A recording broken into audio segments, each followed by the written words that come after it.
AIM stocks can be a good place to be if, of course, you back the right companies. We spoke to Fundamental Asset Management back in September about its picks and its AIM portfolio fund.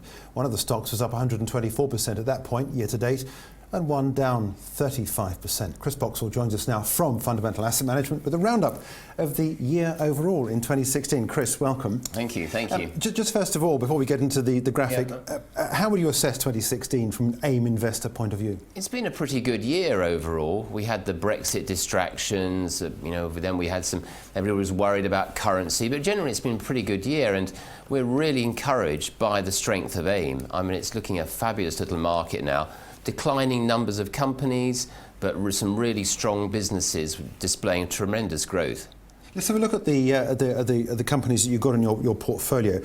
This is a full list of where we are at the moment. When we last spoke, as I said in the introduction, you had one stock that was up over 100%, and you had a couple that were on the way down. But overall, I think at that point you were up some 19% year to date, and here we are now at the end of the year, almost up 27%. Yeah, it's been a nice little portfolio. A really interesting mix of companies. We've got one more speculative issue in there, which was storming ahead and has come back, but a nice little balance to the portfolio.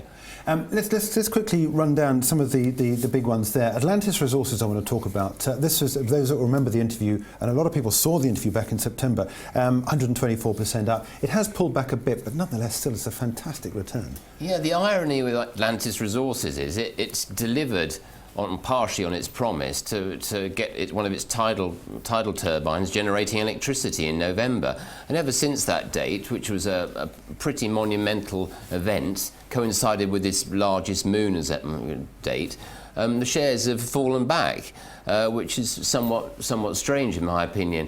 Albeit it's got to tie up another 2 turbines by end of year, but it's still looking pretty good. You know, it's delivered partially on what it was said it would do, and it has done it, and looks very exciting for the future. And of course, one of the things when you're investing in AIM stocks, I said sometimes you get these wild moves, and then of course, as we see in this list now, you've got 2 companies that have been taken over. Yeah, that I find really frustrating. I mean, some people think, oh, we've done so well, it's been taken out at a premium, but both of these stocks, I think, have been snapped up at bargain basement level. I mean, Digital Globe Services is a highly cash-generative business that was... Who took this over?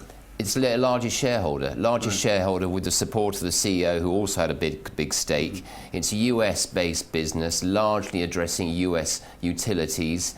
So it got taken over at a very, very low level, albeit the premium to the price before the takeover was about 60–70%. So it looks great. Some of our clients, we bought in for that, and about a week later it got taken out. So it looks great, the headline number for them, but we think this stock could deliver handsomely over the next few years, so it's been snatched away from us. Yeah. I really, really hate that. And Alternative Networks was the other one that Alternative Networks, similarly, it's been a great performer on AIM over the years, and it had been struggling of late. Part of its business wasn't quite as high-flying as the rest, and it's been acquired by Daisy Group, again with the support of its founder, James Murray, who's been in it a long time, and obviously felt that now was an appropriate time to join up with a bigger player. But I do find that one also frustrating, because I can see with a little bit more time it can do very well over the next few years. So I really dislike these takeovers. When you sit on a nice stock, you do your work, you want to see it continue. And just a quick 50–60% premium. Oh, forget it. It'll deliver 5–6 times that over the years. I want to take a look at the 2 stocks that you replaced those with in just a minute, but let's go with some of the recent results that you've got. Today we've seen Fulcrum Utility come out with numbers. Fabulous numbers. I mean, it's absolutely flying. This business puts in gas pipelines, unregulated utility connections. It's also got the authority to do electricity installations as well. It's going to be doing metering, so it'll be touching on one of our other stocks, smart metering services. It delivers heaps of cash. A lot of its customers pay a long time in advance, so it's sitting on cash, highly cash generative, doesn't really need much other equity to run, and it's a very interesting model. So it's going from an installer, a service provider of the utilities and the pipelines, into an owner of the pipelines, because it adopts some of these pipelines that it puts in, which generates long-term recurring revenue. So really nice business, and we think that could do very nicely over the next few years. RWS is another one I know that you want to talk about. It's a fabulous business, fabulous. People were doubting that the growth could continue. It's involved in patent translation, intellectual property searches. It's been a terrific story. Well, I call it one of AIM's blue chips. Wonderful story, high cash generation, great return on equity. Made a very large acquisition last year, so it consumed all its nice cash buffer. And went into quite a high level of, for it, debt, which is now all paid off, nearly all paid off. Its net debt was now down to $1.5 million at the year end. So it's been a great story over the last 12 months. I think profits were up about 30%, or EPS about 30%. This is people are often fixated by the main market, where you're getting, diddly squat kind of growth. You look at some of these things, all of these things are growing at double-digit multiples. I mean, it's wonderful. We had Kiran Shah and John Diver in from Character Group in the seat you're in at the moment. Two of them there, talking about the results recently from Character Group. I mean, it's another company that's producing big results. They're a great team. It's wonderful results, wonderful growth. They've got they probably spoke about the new product, Stretch Armstrong, which sounds exciting, and they're extending that stretch concept across other brands as well. So I'm very excited about the potential with that one. The other advantage you don't see necessarily with that group is the management strength on it, the managing of their equity, the management of their balance sheet. They're quick to buy back shares as well if they think it's appropriate. They bought back at very good times. It gives out a decent dividend, wonderful cash flow. So yeah, we like that story a lot. Well, let's talk about the dividend before we go on to those other two stocks. You're going to include. I mean, we've got some tremendous dividend payments here, relatively speaking. 4.7% for Flowtech Fluid Power, 5% for XL Media. When you buy AIM stocks, you're looking, I know, sometimes just stock market growth, aren't you? But you're getting a dividend here as well. Yeah, you are. A lot of these stocks, XL Media, if it continues as it has been, which there's no reason to think it won't, I can't see it staying on the market for that much longer.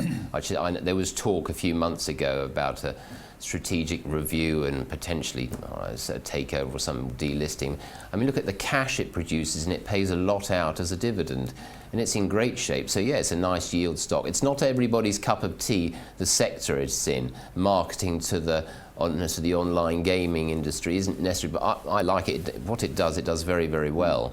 Flowtech Fluid Power, someone says, a really boring business, a distributor of fluid power products, tubes, pipes, valves, etc. Thousands of products, the Bible of fluid power. But it's run really well from a great distribution centre in Skelmersdale, and it's very efficiently managed by the senior team. And it chucks out cash as well, some of which it's deploying in acquisitions. The other bit it's giving us back as a nice dividend. And I think it looks really modestly valued. And you just plough that back in. Yeah, we're buying all these. Let me think. We're buying all these companies at the moment. We think they, obviously, except the takeovers, which have gone. Let's talk about the two companies that have now disappeared off the list because of the takeovers, and the two you've replaced them with. What have you replaced them with? We've got two.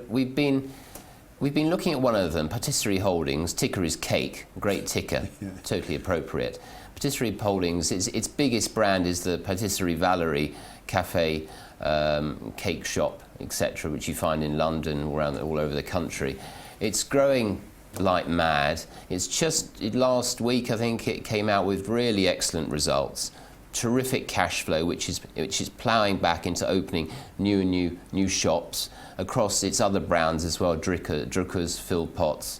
So it's doing very, very nicely. We've looked at this stock for a while, and our concern was, could it continue delivering outside London? It's expensive cakes, expensive cafes.